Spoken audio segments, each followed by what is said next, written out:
अभी हमने दान का लक्षण और दान का फल समझ लिया है। जिस प्रकार से पानी के द्वारा खून का दाग धब्बा है वह धुल जाता है, साफ हो जाता है, उसी प्रकार गृहस्थ अपने गृहस्थी के कार्य करने में जो पाप कर्म का बंधन करते हैं तो वह मुनियों को दान आदि देने से उनके सारे पाप कर्म नष्ट हो जाते हैं। इस प्रकार दान का फल बताया गया है। अब आगे श्लोक नंबर 115 में नवधा भक्ति का फल बताया जा रहा है और श्लोक नंबर 116 में थोड़े से भी दान से बहुत बड़ा फल माने महाफल प्राप्त होता है, ये बात स्पष्ट की जा रही है श्री रत्नकरण श्रावकाचार्य जी ग्रंथ में।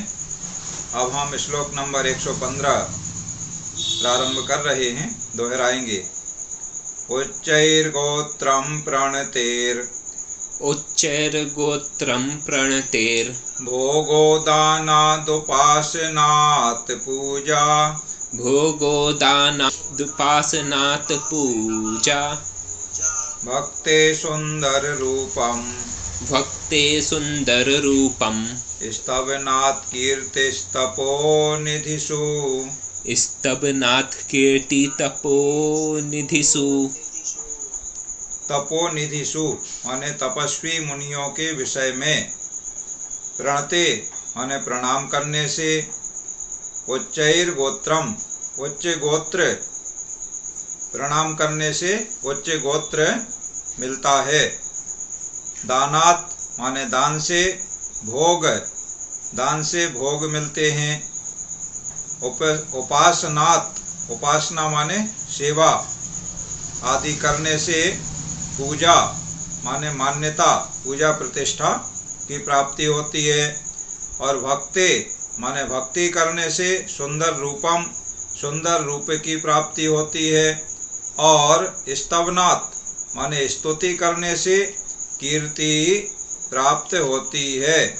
इस तरह से देखो कितनी चीजें बता दी तपस्वी मुनियों के विषय में, माने ये सारी चीजें तपस्वी मुनियों के साथ में हम करते हैं। जैसे अभी आया था कि जो गृह त्यागी मुनि है उनको आहार आदि दान देना चाहिए, तो ऐसे मुनियों को हम दान दे रहे हैं।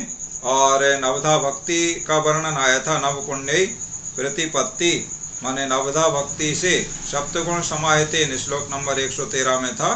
तो दाता के 7 गुण सहित माने दाता जो देने वाला है उसमें 7 गुण होना चाहिए। 7 गुण के नाम हैं श्रद्धा, तुष्टि, भक्ति, विज्ञान, अलोभता, क्षमा और शक्ति। श्रद्धा का मतलब होता है कल्याणकारी मानना, मतलब दान के प्रति हमारा श्रद्धा भाव होना कि हम दान दे रहे हैं इससे हमारा कल्याण होता है, ऐसी श्रद्धा होना। और तुष्टि माने संतुष्टि, देने के बाद हर्ष होना चाहिए, संतुष्ट होना चाहिए। तो अगर दान दे करके संतुष्टि नहीं हो रही है, हर्ष नहीं हो रहा है, 10 लक्षण पूजन में पढ़ते हैं ना, दान देय मन हर्ष विशेष यह भव जस पर भव सुख देखे। तो दान देने के बाद हर्ष और संतुष्टि का भाव होना चाहिए। और तीसरा है भक्ति। भक्ति माने जिसको हम दान दे रहे हैं तो उसके प्रति गुणानुराग होना चाहिए, वो गुणवान पात्र होते हैं तो उनके गुणों में भक्ति होना चाहिए। चौथा गुण है विज्ञान। विज्ञान माने वही विवेक बुद्धि, श्रावक के जो दान देने वाला है उसके अंदर होना चाहिए कि देश काल के अनुसार कैसा मौसम है तो हम कैसा आहार वगैरह दें, किस प्रकार मुनिराज के शरीर के प्रकृति है तो हम उनको उस तरीके का आहार दें, कोई रोग बीमारी वगैरह अगर उनको है तो उसके अनुसार हम ऐसा आहार आदि दें जिससे उनका रोग बीमारी ठीक हो जाए। इसे कहते हैं विज्ञान, माने विशेष रूप से ज्ञान होना, विवेक बुद्धि होना, ये श्रावक में होना चाहिए। मुनिराज तो कहते नहीं है कि हमें बीमारी है या हमें इस प्रकार का आहार दो, सर्दी बहुत पड़ रही है तो गर्म देना चाहिए, गर्मी का समय है तो जो ठंडे पदार्थ होते हैं शीतलता जिनसे शरीर को मिलती है ऐसे पदार्थ देना चाहिए। बरसात का समय है तो जल्दी पचने वाली इस तरह की जो चीज़ें होती हैं वो, तो ये सारी चीज़ किसका काम है? ये श्रावक का काम है। दाता के 7 गुण में विज्ञान। 5वां है अलोभता, माने किसी तरह के फल की चाह नहीं हो, जो यहाँ पहले वर्णन में आ गया है। और क्षमा, क्षमा का भाव होना चाहिए, माने क्रोध नहीं आना चाहिए। कई बार ऐसा होता है ना कि आहार वगैरह हो रहे हैं और कोई दूसरा आकर के आगे देने लगा, तो जो पीछे नहीं दे पा रहा है, पीछे है, तो उसको गुस्सा आ जाता है। और कई बार लोग बोल भी देते हैं कि तुम ही देते रहोगे, हमें भी नहीं देने दे रहे हो, हटो जरा। इस तरह से तो क्रोध आ जाता है कई लोगों को। तो इस तरह का क्रोध का भाव नहीं होना चाहिए, क्षमा का भाव होना चाहिए। और अंतिम 7वां गुण है शक्ति, माने उसके पास में कम सामग्री या कम धन है, ज़्यादा नहीं है धन उसके पास में, तो भी हम दान देंगे। ये अपनी शक्ति, माने शक्ति को नहीं छिपाना। थोड़ा सा है तो भी हम देंगे, बहुत ज़्यादा हो जाएगा तब देंगे ऐसा नहीं सोचना। जितना है उसमें से ही हम कुछ एक हिस्सा दान में देंगे। इस तरह दाता के 7 गुण होते हैं। तो ऐसे गुणों से सहज जो दाता हैं और तपस्वी मुनियों को आहार आदि दे रहे हैं, तो नवदा भक्ति करके दे रहे हैं, तो क्या करने से क्या फल मिलता है? नवदा भक्ति का फल इसमें बताया है। तो प्रणाम करने से ऊंचा गोत्र मिलता है। नवदा भक्ति में प्रणाम करना आया है। और दान देने से भोग मिलते हैं, माने दान का फल भोगों की प्राप्ति। जो अभी जो लोग हमें संपन्न लोग दिखते हैं, जिनके पास हर प्रकार के खाना पहनना, गाड़ी और अच्छे बंगले, इस तरह की ये सारी भोग सामग्री कहलाती है, तो ये दान के फल से प्राप्त होती है। और उपासनात्, सेवा टहल करने से पूजा प्रतिष्ठा मान्यता मिलती है, लोक मान्य बनते हैं। और भक्ति करने से सुंदर रूप की प्राप्ति होती है, माने अगले पर्याय में उसे सुंदर रूप मिलेगा। कई अच्छे रूपवान जो लोग होते हैं, तो उन्होंने अपनी पूर्व पर्याय में अच्छी भक्ति की है, जिसका फल उन्हें सुंदर रूप के रूप में मिला है। और स्तवन माने स्तुति आदि करने से उनकी कीर्ति होती है, बड़ा नाम होता है। कई लोग ऐसे होते हैं कि वो 2 लोग एक सा काम कर रहे हैं और एक का बहुत नाम हो रहा है, सारे लोगों में उसकी प्रशंसा हो रही है, और दूसरा एक व्यक्ति है, वह भी वैसा ही काम कर रहा है जैसा पहले वाले ने किया, तो दूसरे वाले का नाम बिल्कुल नहीं हो रहा है, उसकी प्रशंसा नहीं हो रही है, और कई बार तो उसके ऊपर दोषारोपण भी हो जाता है। तो ये क्यों हो रहा है? जिसने अपनी पूर्व पर्याय में मुनिराज की स्तुति की है, तो उसके फल से उसे कीर्ति की प्राप्ति हो रही है, और जिसने नहीं की है तो उसे वो कीर्ति की प्राप्ति नहीं हो पाती है। एक बार का ऐसा प्रसंग आता है कि एक जो सेठ धनी व्यक्ति था, तो बहुत धन उसके पास बढ़ता ही जाता था। तो उसने ऐसे ही मजाक में अपने साथियों से कहा कि मेरे पास तो बहुत धन हो गया है, क्या करूं, ये धन कम ही नहीं होता है, बढ़ता ही जा रहा है। तो उसके किसी साथी ने उसे ऐसे ही मजाक में सलाह दे दी कि तुम्हें धन करने की कम करना है ना, तो ऐसा करना, तुम राज दरबार में तो जाते ही हो, और कल जाओगे, नगर सेठ हो, तो राजा को तुम एक चांटा मार देना दरबार में जाके राजा के सामने, बस राजा तुम्हारा सब धन छीन लेगा। तो उसने कहा ठीक है, ऐसा ही करते हैं। तो अगले दिन सुबह हुआ और वो कुछ भेंट वगैरह लेके, जैसे प्रायः जाया करता था, ऐसे राजा के पास गया, और राज दरबार में उसका अच्छा मान सम्मान था।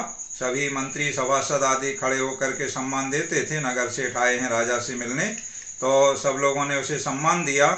और राजा भी उसके जो भेंट लेकर के गया था, तो वो भेंट स्वीकार करने के लिए राजा भी अपने सिंहासन से खड़े हुए और वो भेंट स्वीकार की, और उनको उच्च आसन पर बैठने के लिए राजा ने कहा। तो यहाँ इतना सब भेंट देने के बाद में ये तो अपना सोच करके गया ही था, इसने आओ देखा ना ताओ, और सीधे राजा के गाल में एक जोर से चांटा मार दिया। और जैसे ही राजा के गाल में इसने चांटा मारा, तो राजा और सारे सभासद मंत्री आदि सैनिक सारे लोग खड़े थे, एकदम से सचेत हो गए, सावधान हो गए, क्या हो गया।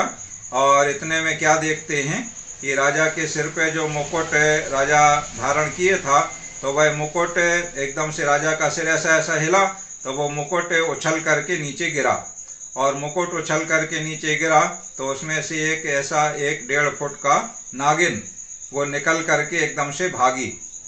तो जैसे ही वो नागिन को फर्श पे चलते हुए लोगों ने देखा, बहुत जहरीली होती है, छोटी सी नागिन होती है 1-1.25 फुट की, तो उसको देखा ऐसा फन उठा उठा के वो चल चल के आगे जा रही थी, नागिन थी।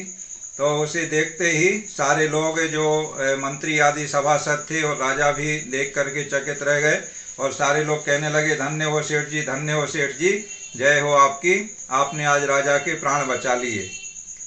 मतलब क्या हुआ कि सेठ गया तो था काय के लिए, राजा को मारेंगे और उसको राजा का कोप होगा तो राजा सर्वस्व छीन लेगा।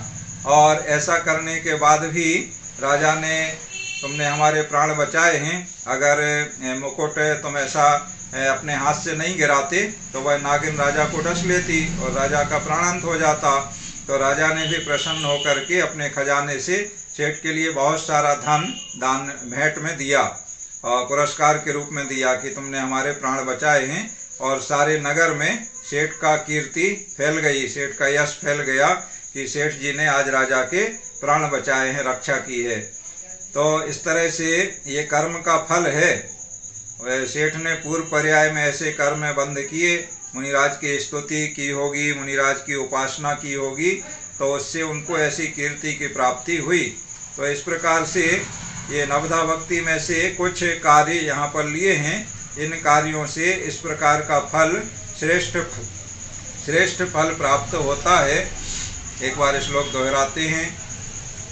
उच्चैर्गोत्रं प्रणतेर भोगो दानादुपासनात् पूजा भक्ते सुंदर रूपम स्तवनात् कीर्तिस्तपो निधिषु। और अब आगे, थोड़े से भी दान देने से महान फल की प्राप्ति होती है, ये श्लोक नंबर 116 में बताया जा रहा है। दोहराएंगे। क्षितिगतमेव वटबीजम् क्षितिगतमिव वटबीजम् पात्रगतं दानमल्पमपि काले पात्रगतं दानमल्पमपि काले फलतीच्छाया विभवम् फलतिच्छाया विभवम् बहुफलमिष्टं शरीरभृताम् बहुफलमिष्टं शरीरभृताम्। जैसे क्षितिगतम, क्षितिगतम माने अच्छी उपजाऊ जमीन में बोया हुआ, क्षितिगतम माने जमीन में जो अंदर चला गया है, ऐसा। तो कैसी जमीन में? उपजाऊ जमीन में। बट बीजम, बड़ का बीज, ये बरगद का जो वृक्ष होता है ना, बहुत बड़ा फैला हुआ वृक्ष होता है। इसकी शाखाओं में से जड़ें निकलती हैं और ऊपर से नीचे को लटकती जाती हैं और वो नीचे आकर के ज़मीन तक आकर के वो ज़मीन के अंदर तक चली जाती हैं और उससे फिर वो तना उसका और आगे बढ़ता है और मजबूत होता है और फैलता जाता है। ऐसे बहुत विस्तार को प्राप्त होता है बरगद का वृक्ष।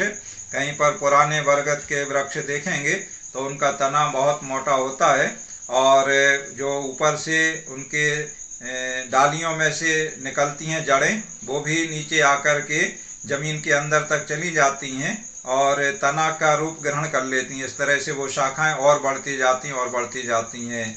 कई जगह तो इस तरह से नेट में सर्च करके आप देखेंगे जो विशाल काय वृक्षों के बारे में, तो उसमें वर्णन मिलेगा कि इस तरह के मोटे वृक्ष होते हैं जिनके तने में से होल करके और उसमें से सड़क निकाल दी गई। मतलब इतना चौड़ा तना था कि बीच में से सड़क बन गई और वो वृक्ष यथावत खड़ा है, बीच में से उसमें ऐसा होल करके और सड़क बना दी गई है। इस प्रकार के तो बरगद का वृक्ष अपने आप में बहुत बड़ा विशाल वृक्ष होता है। और बताते हैं बरगद का बीज बहुत छोटा होता है, सरसों के दाने जैसा होता है बरगद का बीज। तो इस प्रकार से वह बीज उपजाऊ जमीन में बो दिया जाए, बड़ का बीज, तो काले माने समय आने पर छाया विभवम, बहुत बड़ी छाया को, और बहुफलम माने बहुत फल को, बहुत छाया देता है। हजारों व्यक्ति बरगद के नीचे बैठ जाएं छाया में, ऐसी शीतल छाया बरगद की होती है, तो बहुत बड़ी छाया को देता है और बहुत से फलों को फलता है। उसी प्रकार ये तो उदाहरण हो गया, जैसे बरगद का जो बड़ का जो बीज है बहुत छोटा सा है और उसे अच्छी उपजाऊ जमीन में बो दिया जाए तो समय आने पर तुरंत तो नहीं होता है, धीरे धीरे पौधा होगा, अंकुर निकल के फिर बड़ा होगा और बढ़ता जाएगा और 2-4 साल में, 6 साल में, 10 साल में बहुत विशाल बन जाता है। तो बहुत बड़ी छाया को देता है और बहुत फलों को देता है। इसी प्रकार काले माने योग्य समय में पात्रगतम, पात्र में दिया गया, अल्पम दानम, थोड़ा सा भी दान, पात्र को दिया गया थोड़ा सा भी दान। कल पात्र के बारे में हमने चर्चा की थी, आपको बताया था कि उत्तम पात्र होते हैं मुनि और मध्यम पात्र होते हैं माने महाव्रती मुनि हैं वो उत्तम पात्र होते हैं, और जो अणुव्रती प्रतिमाधारी इस प्रकार के ऐलक, क्षुल्लक, छुल्लिका, प्रतिमाधारी श्रावक, दूसरी प्रतिमा से 10वीं प्रतिमा वाले घर में रह के साधना कर सकते हैं, ये सभी मध्यम पात्र कहलाते हैं, अणुव्रती होते हैं। और जो सम्यक दर्शन सहित हैं, व्रत नियम आदि पालन नहीं करते माने अणुव्रतों का पालन नहीं करते हैं, वे जघन्य पात्र कहलाते हैं। तो इस प्रकार के 3 प्रकार के पात्र श्रेष्ठ माने गए हैं। तीनों पात्र श्रेष्ठ होते हैं, उत्तम पात्र सबसे अच्छे होते हैं, फिर मध्यम उनसे थोड़े कम और जघन्य पात्र हैं, लेकिन तीनों पात्र श्रेष्ठ हैं तो पात्र कहलाते हैं ये। तो इस प्रकार से थोड़ा सा भी दान जो दिया जाता है योग्य पात्रों को, तो वह जीवों के छाया विभवम माने उत्तम ऐश्वर्य को, विभूति को और इष्टम बहुफलम, इच्छानुसार भोगोपभोग आदि अनेक फलों को देने वाला होता है। जिस प्रकार से छोटा सा बीज उपजाऊ भूमि में बो दिया जाए तो बहुत बड़ी छाया, समय आने पर बहुत बड़ी छाया को देता है, बहुत से फलों को देता है, उसी प्रकार पात्र को, जो योग्य पात्र हैं और योग्य समय में उनको जो दान दिया जाता है वह थोड़ा सा भी दान जीवों को बहुत बड़े फल को देने वाला होता है। तो फल में क्या मिलता है? उत्तम ऐश्वर्य, विभूति और इच्छानुसार भोगोपभोग की सामग्री। दान का फल भोग होता है, अभी इसके पहले इस श्लोक में वर्णन आ गया है। तो भोगोपभोग की सामग्री, जैसे भोग भूमि में सभी प्रकार के भोग सुलभ रहते हैं, 10 प्रकार के कल्प वृक्ष वहाँ पाए जाते हैं, किसी प्रकार का कर्म भोग भूमि में नहीं करना होता है। भोग भूमि की व्यवस्था एकदम अलग होती है। अभी वर्तमान में जैसे हम यहाँ पर अवसर्पणी के पंचम काल में हैं, इसके पूर्व चतुर्थ काल था, और चतुर्थ काल के पूर्व पहला काल, दूसरा काल और तीसरा काल, इसी पृथ्वी पर जहाँ हम रहते हैं अभी वर्तमान में। तो यहाँ पर पहले काल में, दूसरे काल में और तीसरे काल में भोग भूमि थी। तो किसी प्रकार के कर्म, जो षट कर्म की शिक्षा ऋषभदेव ने चतुर्थ काल के प्रारंभ में दी, तीसरे काल के अंत में, तो वह जो कर्म है असीम, कृषि, विद्या, वाणिज्य, शिल्प, उन्हीं के भेद रूप में अब अनेक प्रकार के कर्म करते हैं।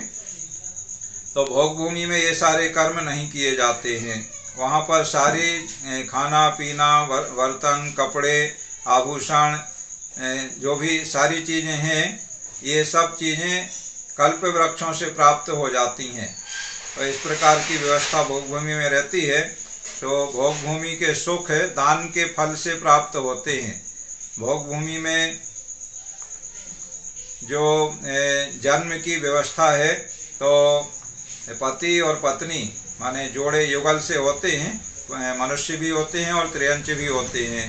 तो वह दोनों अपनी पूरी आयु, जितनी वहाँ की उनकी आयु है, पल्य में होती है आयु, 1 पल्य, 2 पल्य, 3 पल्य, और विशाल काय उनका शरीर होता है, तो उतनी आयु पर्यंत सुख से जीवित रहते हैं।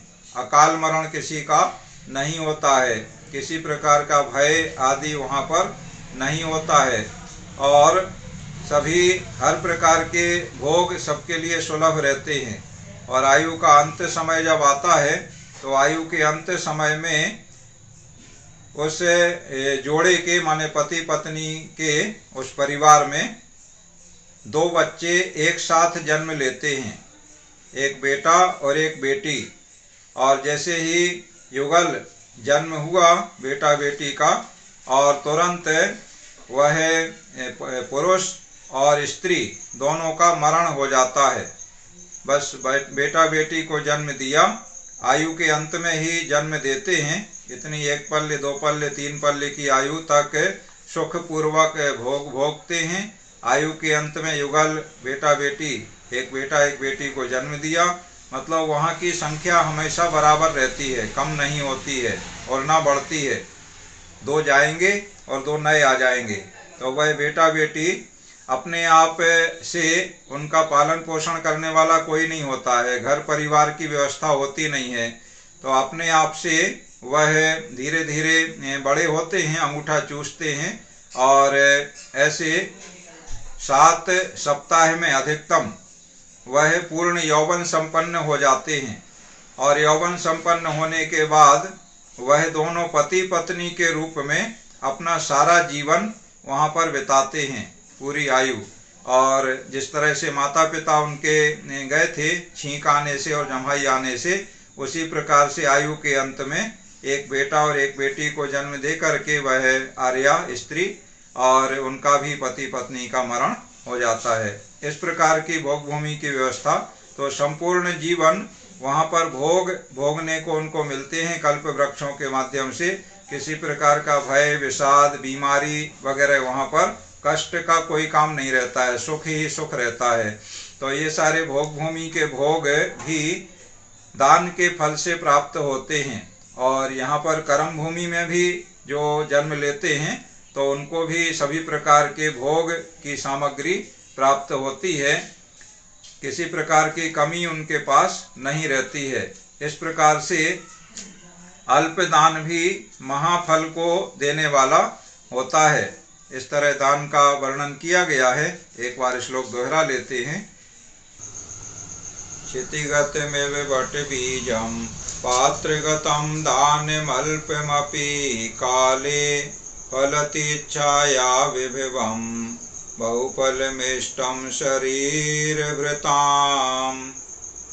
इस तरह आज श्लोक नंबर 115 में नवधा भक्ति का फल आपने जान लिया, और श्लोक नंबर 116 में अल्पदान से महाफल की प्राप्ति किस प्रकार होती है ये आपने समझ लिया है। आगे आचार्य श्री समंतभद्र स्वामी दान के भेद 4 प्रकार का दान होता है, और उन 4 प्रकार के दान में कौन कौन व्यक्ति प्रसिद्ध हुए हैं उनके नाम बताएंगे। इसको आगे हम लेंगे। अभी आपको कोई जिज्ञासा प्रश्न आदि है तो आप पूछ लें।